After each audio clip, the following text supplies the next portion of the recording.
I have watched and analyzed World Cup football tournaments since 1966, first as a fan and since 1982 as a journalist or commentator at the venues or in the TV studios.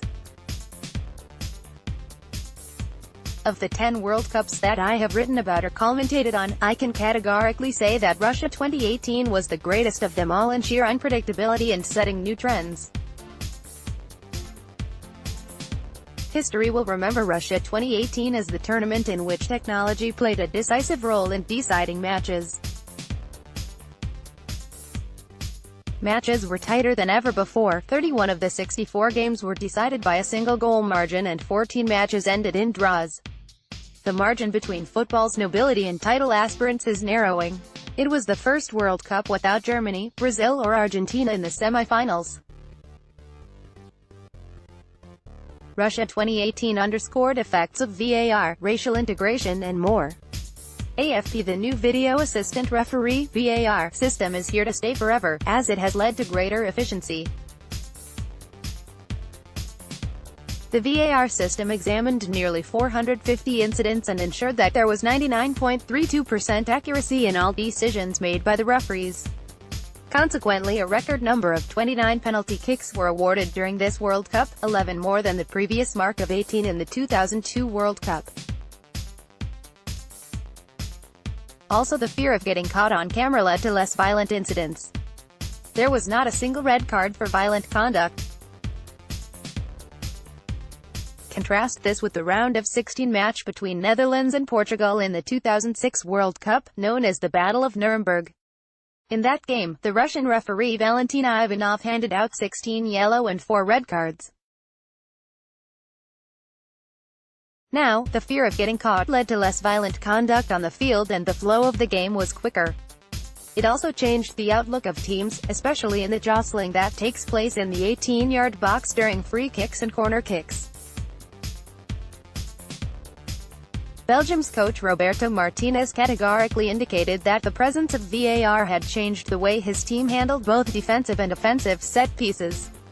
It has not eliminated jersey pulling and jostling in the box but has certainly led to less simulations. A penalty kick awarded to Neymar against Costa Rica was reversed as the VAR judges felt the Brazilian was play-acting and body play.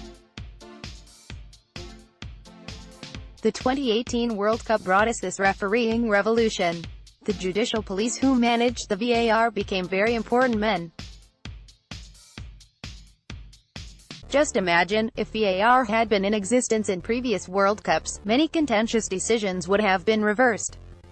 For instance, Diego Maradona's infamous "hand of God" goal against England in the 1986 quarter-finals would never have been allowed.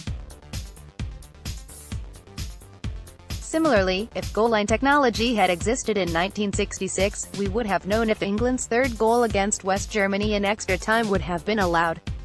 Did Jeff Hurst's shot which hit the underside of the bar and bounced back cross the line or not? In 2010 such technology did exist but FIFA did not use it. Otherwise, it would have clarified if Frank Lampard's shot on the stroke of half-time against Germany was a genuine goal, had it crossed the line after bouncing off the underside of the bar or not. Above all, the destiny of nations may have changed. VAR would have shown that Ferenc Puskas' equalizer against West Germany in the 1954 World Cup was genuine. The English referee William Ling had awarded the goal but the Welsh linesman Mervyn Griffiths ruled Puskas offside. If the goal had been allowed, Hungary would have equalised at 3-3 and were likely to win because of their superior firepower.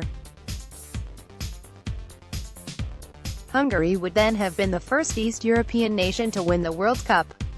Croatia was the 5th East European nation to try and win the World Cup in 2018 but in vain. The fortunes of France, the ultimate champions, swayed with VAR.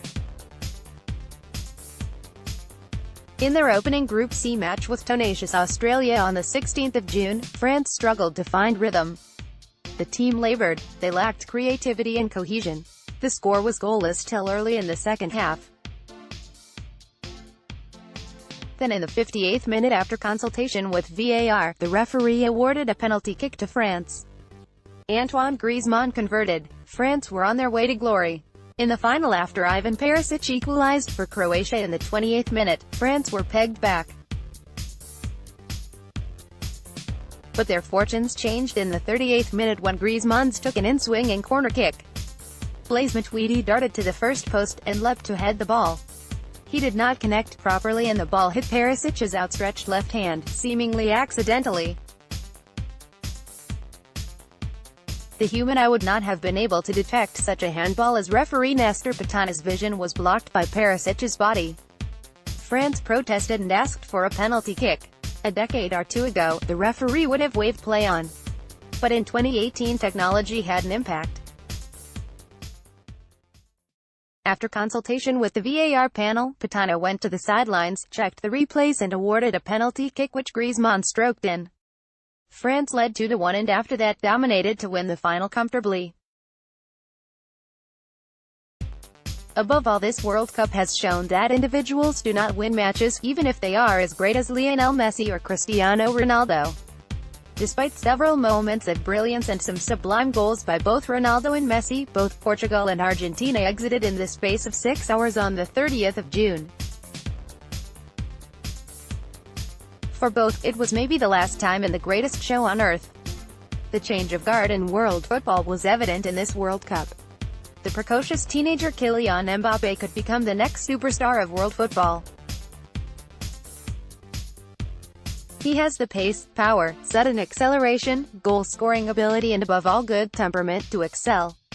Other youngsters who impressed were France's 22-year-old right and left wing-back Benjamin Pavard and Lucas Hernandez, the talented winger Irving Lozano of Mexico, Russia's creative midfielder Alexander Golovin, Colombia's 6 feet 5 inches tall defender Yerry Mina and Uruguay's defensive midfielder Lucas Torreira. Expected young stars of the tournament, Gabriel Jesus, Brazil, and Joshua Kimmich, Germany, had limited impact.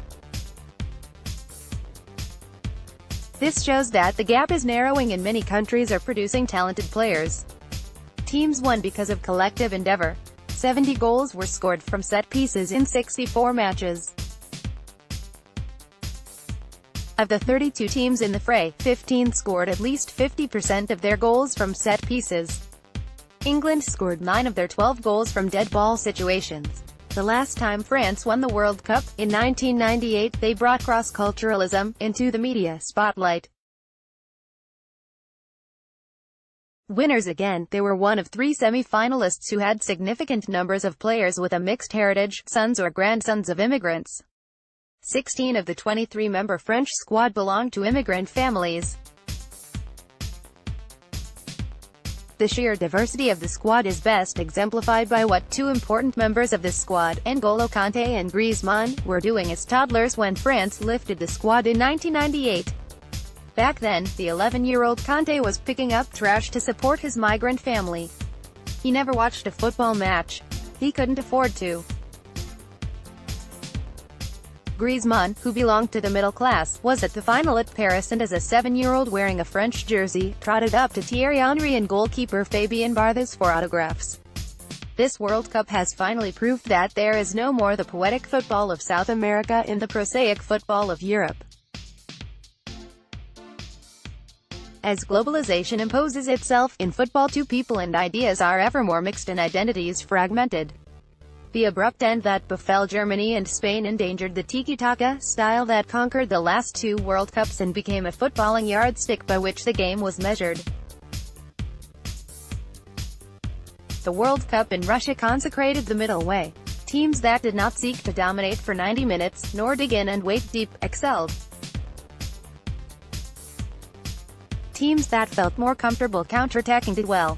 France did this to perfection and won the title. In the final, the French youngsters seemed overawed at the onset and appeared tentative. For once, Kanté was hesitant and Croatia dominated midfield. Didier Deschamps' reading of the game was spot on when he substituted Kanté with the tall Steven Nzonzi in the 54th minute. Nzonzi helped the French midfield in suppressing the Croatian attacks and allowed Paul Pogba to move effortlessly forward.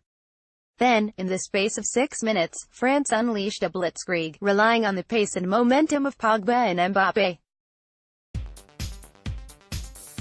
They scored twice and it was game over midway through the second half. The Croatian coach Zlatko Dalic also admitted that after the fourth French goal, he knew a comeback was impossible, even for his gritty team, which had shown great character, cohesion and determination to reach the final. Updated date, July 17, 2018, 3:01 p.m.